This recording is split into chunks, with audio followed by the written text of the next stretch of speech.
Anybody who knows me knows I fucking love The Evil Dead, the Necronomicon, the Evil Deadites, the gobby shits, the spooky cabin in the woods, but most of all, the movies never took themselves too seriously. I mean, Sam Raimi, the director, originally wanted it to be a comedy. I even liked 2013's reboot, for fuck's sake. Even though virtually all the comedy aspects were nowhere to be seen, a bit like my brother when it is pissing turn for a round of beers. That leads us straight into 2026's Evil Dead Burn. Apart from a promising opening scene where we find out the Deadites now have superpowers and telepathy, Right. these fuckers are virtually invincible. Oh wait, there is a story about a dagger that can fuck them up. I wonder if that makes an appearance in this film. You serious? Here is Evil Dead Burn in a nutshell. Some fucked up demon bird boils a lake with a dude in it. It turns the poor bastard into pulled pork. Yummy. The she-demon then gets ploughed down by a car. The person in the car is a family member of an archaeologist, an occultist who has the Kandarian dagger.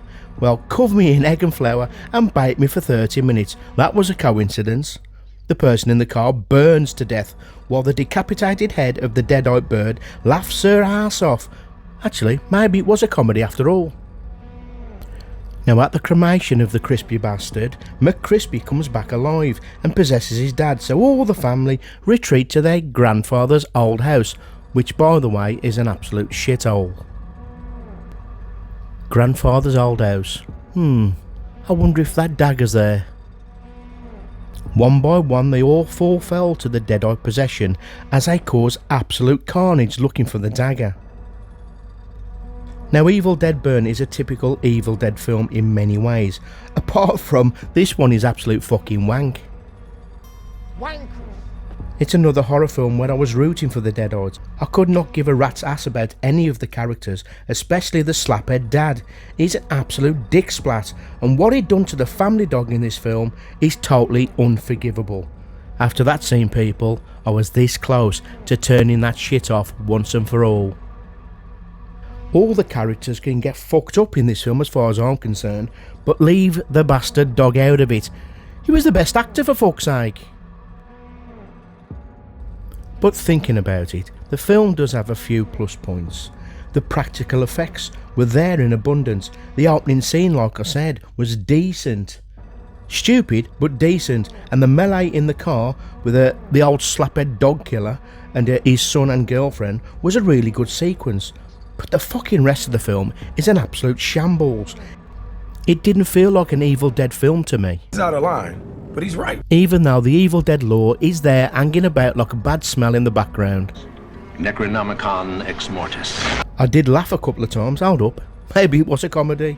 But not because it was funny, it's because it was fucking ridiculous. From the grandmother, the most annoying old bat I've ever clapped eyes on, to the mother, who was as thick as a whale omelette. Characters got possessed at the drop of a hat. Now in the original, you had to get bummed by a tree to get anointed into a deadite. I really felt sorry for grandfather's old house. It just gets trashed. At one point, I thought I was watching an episode of The Young Ones. I fucking wish I was. Rest in peace, Rick Mail. Nothing in Evil Dead Burn really made any sense. I was sat there thinking, who wrote this? Why is that person even there? And what the fuck was all that about? In other words, it's fucking stupid. But I digress. If you like shit characters, shit acting, a shit script, but pointless gore, bodily fluids, and trash-talking demons who take the piss while tearing your soul out, well, people, this shit is definitely for you. If it wasn't for one of the Deadite characters, you know, the one with the car chair headrest through her fucking head, Evil Dead Burns would never get watched again. What are they doing to the Evil Dead? Bring back Ash, I say, and add some groove to this horror franchise. I will give this bag a wank 4 out of 10, and that's being generous. Now on that bombshell, people, have some of that.